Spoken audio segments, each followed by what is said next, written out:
Welcome back. Next month, some of the greatest golfers to play the sport will arrive in our state to compete in the Travelers Championship. The TPC in Cromwell is a favorite stop for a number of reasons. Here with a preview of this year's Travelers Championship, our tournament director, Nathan Grube, and Travelers Executive Vice President, Andy Bessette. Welcome, guys. Thanks, Eric. It's our annual interview. We do this about this time every year. Yeah. And as you get ready for the tournament, as we're getting closer to it, to be able to say you have all 10 of the top 10 players, it's just, I mean, it sells itself, right? We can just sit here in silence, right? Tremendous. What are we looking at this year, Nathan? I think that's just getting started. I mean, the first time ever in the history of the tournament that we've had 10 of the top 10 in the world already committed, and it's all a testament, I mean, to what Travelers has put into this event from a corporate standpoint, but also from a personal standpoint. I mean, Andy and I go out there on tour. Andy knows the guys personally. We just had media day, and I think, I mean, you could tell when Scotty comes on, and he's like, Andy, you know, I mean, we know these guys, you know, before they became the #1 ranked player in the world. So it means a lot to the fans, I think, to know that Connecticut, you are going to have the best in the game here, and to be able to have the tournament get better and better every year. I'm thrilled for the fans, to be honest. So that's how we do it. I mean, everybody says, oh, you're going recruiting. We don't go recruiting. We go out to see our friends. And it's more like catching up, what's going on. When we saw Scotty at Pebble, he was on the range with Teddy, his caddy, and we talked for 10 minutes. You know what we talked about? Child rearing. And I said, wow, shouldn't you be practicing? This is practice. I mean, it's so, you know, whether it's Rory, whether it's Scotty, or whether it's Xander or Patrick Cantlay, they're great guys. They're young men. They have families, young families, and they're going through that time in their lives. I'm always impressed by how they can have young families and raise young children and concentrate so much on their sport like they do.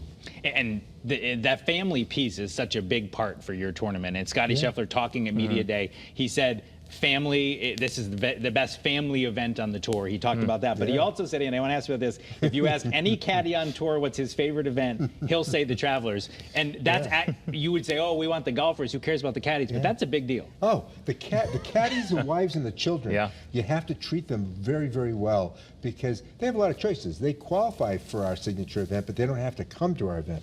And so, you know, we were out in talking to Scotty, and Teddy's there, and Ted Scott says, so Andy, are we getting cars back next year? Because we did something very unique last year in 24, is we gave each caddy got a car.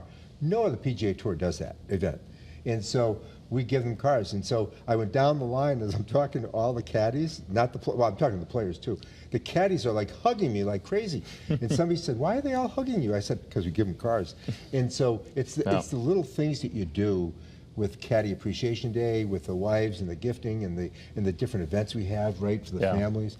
It's a family thing, and we try to make it a family thing. Well, it's that old expression, happy wife, happy life. I don't know what rhymes with caddy, but if you can keep the caddies happy, the players will come. I agree, yeah. Caddy, we'll work on for that. For next year, we'll work on that. What about, so many fans love to go out there, and especially to get to see all these big names and see them right through the weekend. What can fans expect this year if they're buying tickets? So I would say this, the PGA Tour awarded us last year as the most fan-first event on the PGA Tour. So kind of let that sink into to your listeners, for your viewers. Like every event on the PGA Tour, 40+ markets, the tour said, you treat the fans the best. And we feel that's like pressure for us. We're like, okay, well, if we've won this award, we better live up to it. And so we're always trying to find ways, whether it's parking, new dining items, new venues where people, you know, fans can get in for free, what we do to the practice facility with big video boards. Like, fans will notice when they come on property that we have thought about them for 12 months. As soon as the tournament ends, we're like, what are we doing better next year?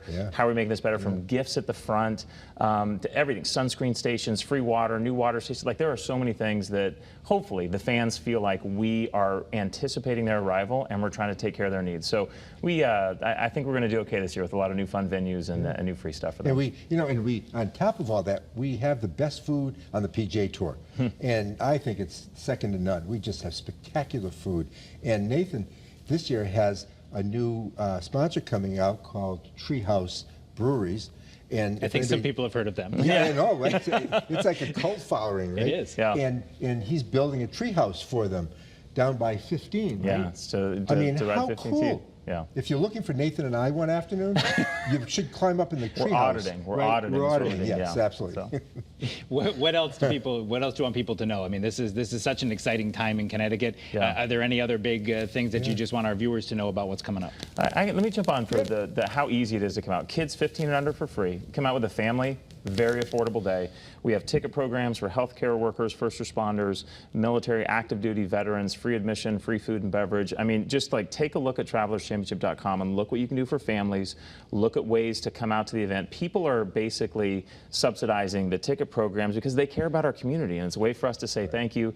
And so, I mean, you can spend the full day. It's not, and it's funny, it's not a game. It's not from like, hey, there's, you know, the game starts at 1 and it's over at 4. You can come out from 7 a.m. until 7 p.m. and we try to take care of you the entire time. And the beauty of it is that every penny of net profit, so to speak, goes to charity. Last year we gave over $3.2 million to charity. In the 19 years we've been doing it, we're over $31 million for probably 1,000 charitable organizations. And I think that that's, I mean, people always ask us, who's the rich owner? There is none. Well, there is. Actually, all the charities are the rich owners because all net proceeds, every penny of it. And this year we will again surpass 3.2. I think I let it slip the other day, a different number, so I won't do that again.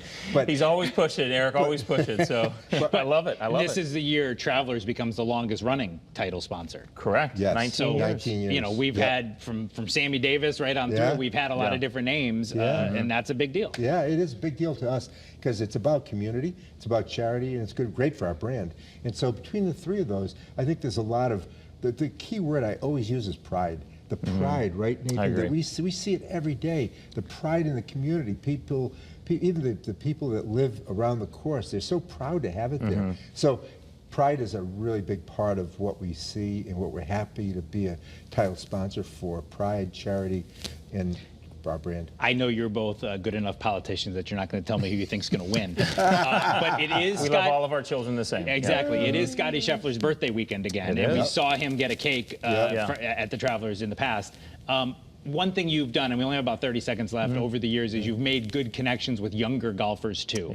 Is there anybody outside of that top 10, somebody maybe you would tell fans, if you're going to pick a golfer to follow, can you give us somebody that you're excited to see out there, Nathan? Gosh, I mean, the short answer is yes. Well, we haven't announced exemptions yet, so a nice try, but I'm not going to announce our exemptions. But I will say there is a part of our DNA that we try to get the best, you know, players right out of school, the hot young talent. We will be announcing some of those, and so can I answer that question in like 2 or 3 weeks? That's fine. Okay. You can answer when you're ready. Watch Oberg, Ludwig Oberg. He was our young man last year. He was. And he is unbelievable. And fun to watch. He's fun amazing. to watch. Yeah, and he and his girlfriend are fun people, good people, and they represent what's great about the PGA Tour. But watch Ludwig. He's going to be in contention. You came out with a pick. Look at that. Well, I didn't know. It was no pick. Okay. It was not a pick. That's I'm not going to disagree with you either. So. And that's why it's one of our favorite segments of the year. Andy Bessette, Nathan Grube, thank you both for being with us. Thanks, we will Eric. see you out at the course in a few weeks. Thanks, Eric.